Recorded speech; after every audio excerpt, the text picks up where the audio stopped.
So we could probably say two things. I think on the first level, I think what you're seeing play out in the last few days and really continuing to escalate is Erdogan went for the nuclear option in terms of really trying to sort of put down a potential political, opposition figure that might challenge him for the presidency way before he's even declared the nominee. So that just shows an act of desperacy, I would say, on the first part, because he is so worried for a character such as Ekrem Imamoglu standing to challenge him. And the other thing that we could possibly say right at this stage is the fact that your reports just seem to both suggest that, muzzling press, detaining more members of the press, going all out in terms of issuing threats against independent media, or what's left of it, it really does show a considerable sign of weakness on his part, I would suggest, because he looks in a state of panic, and he's taken extraordinary measures to really sort of take out any vestiges of what might be classified as a democracy in Turkey's experience. Well, help us understand President Erdogan's position then. He's been in office for over 2 decades. Is he at a particularly vulnerable stage in his political career?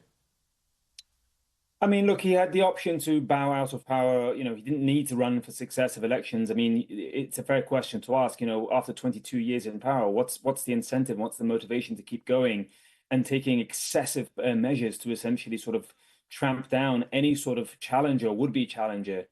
And, we don't have too much time to talk about this, but I would say that the reason why he's still going at it is because at some level, he has no choice. I mean, he has surpassed so many norms, rights, procedures that he feels that if he does step down, he would have a considerable amount to lose.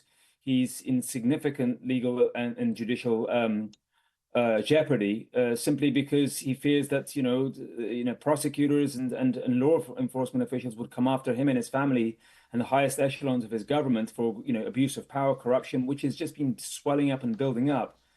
But in the last 2, 3 years, as far as citizens are concerned in Turkey, I mean, people are just at their wits' end. I mean, the official government numbers that are being put out there is an annual inflation rate of about 30 to 40%. If you ask anyone on the street in Turkey what that feels like, it's more like over 100% on an annual rate. People can't afford to pay their rents. They're very angry, and they want, in large part, in terms of the citizen body, as we can see, they want this man to step down, and there needs to be an opportunity for change. Yes, and with that change in mind, then, these protests in support of the Istanbul Med, we have heard that the opposition party have said that they're not anticipating another rally after the one today. Where do you think these calls will go from there? I think, Ola Guerin just mentioned that, she hit the nail on the head. Turkey is at a crossroads. It's a fork in the road. I mean, what do they do? I mean, one part of me thinks I've seen these sort of, uprisings before in Gezi, a protest in 2013 when Erdogan was first popularly challenged by people, but that sort of got petered out, and the people who participated in that did not anticipate such a heavy crackdown. Now, at this stage, given the economic conditions we've described, if the protests peter out, then what next? Erdogan has taken extraordinary measures to actually go after people, protesters, media people who've essentially reported on this. He's probably lining up the prosecutors and judges to essentially ensure that there'll be a heavy toll to pay. But on the other hand, what's the objective of the protesters? We do not have a clear answer in terms of what they're advocating for. We've heard many different sort of messages in terms of, the reinstatement of Ekrem Imamoglu as mayor of Istanbul and, live and let live. Others have been chanting along the lines of down with Erdogan, the dictator. I mean, the problem is Turkey has a very sort of, weak civil society backbone at this point, mainly because this government has done its best to essentially sort of tear apart in the last 20 years. So there's not a lot of civilian organization.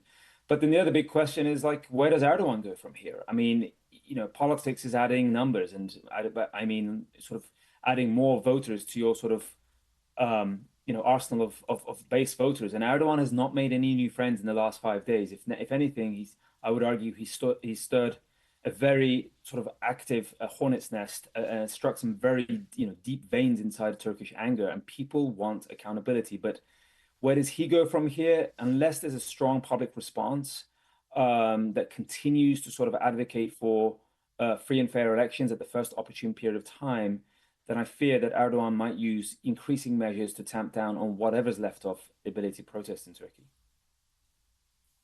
Sinan, thanks very much for your insight and your perspective as well. Sinan Ciddi, resident senior fellow on Turkey at the Foundation for Defense of Democracies.